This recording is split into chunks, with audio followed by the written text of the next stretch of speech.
Assalamualaikum warahmatullahi wabarakatuh.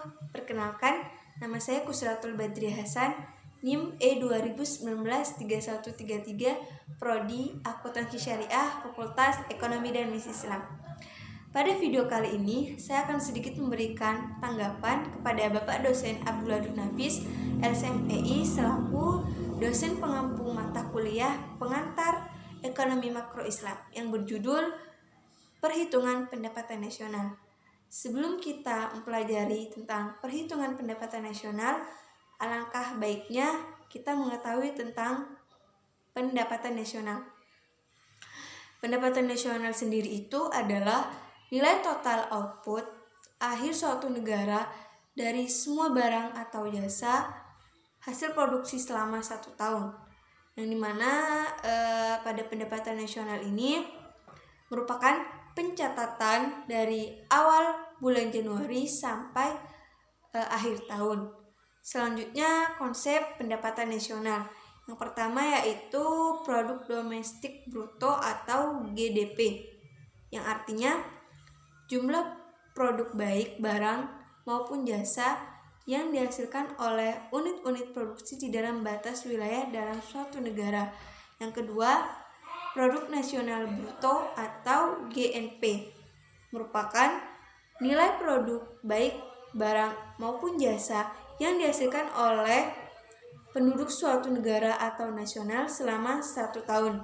Yang ketiga, produk nasional neto atau NNP merupakan produk nasional kotor atau GNP yang dikurangi tentang penyusutan modal. Yang keempat yaitu pendapatan neto atau NNI yang merupakan pendapatan yang dihitung menurut jumlah jasa yang diterima masyarakat sebagai pemilik faktor produksi.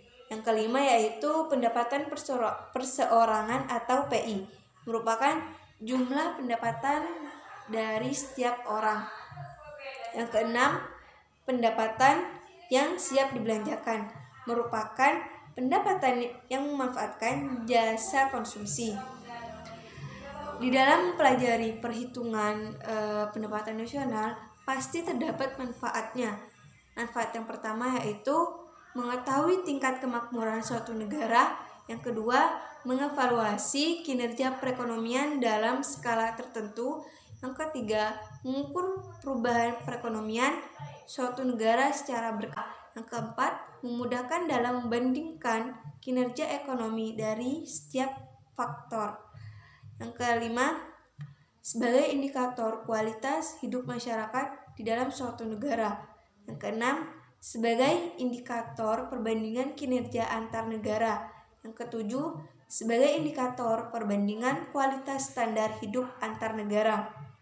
Yang kedelapan, sebagai indikator perbandingan tingkat pertumbuhan ekonomi dari waktu ke waktu.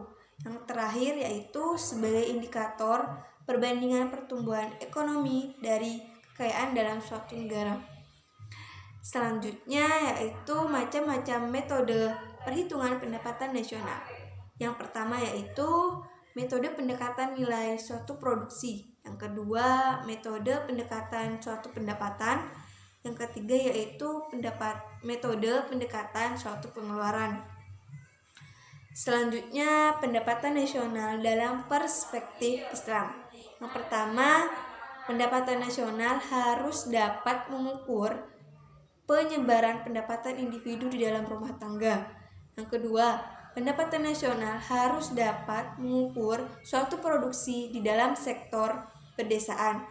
Yang ketiga, pendapatan nasional harus dapat mengukur kesejahteraan ekonomi Islam dalam suatu perekonomian Islam itu sendiri.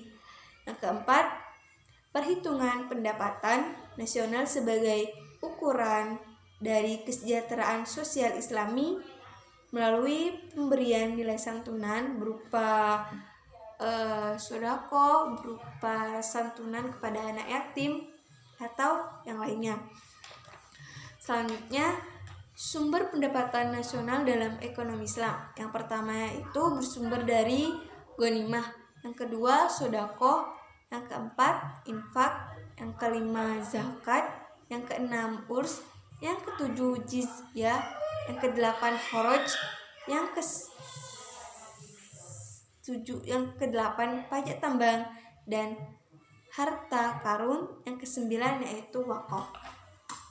Mungkin itu saja penjelasan dari saya. Kurang lebihnya mohon maaf.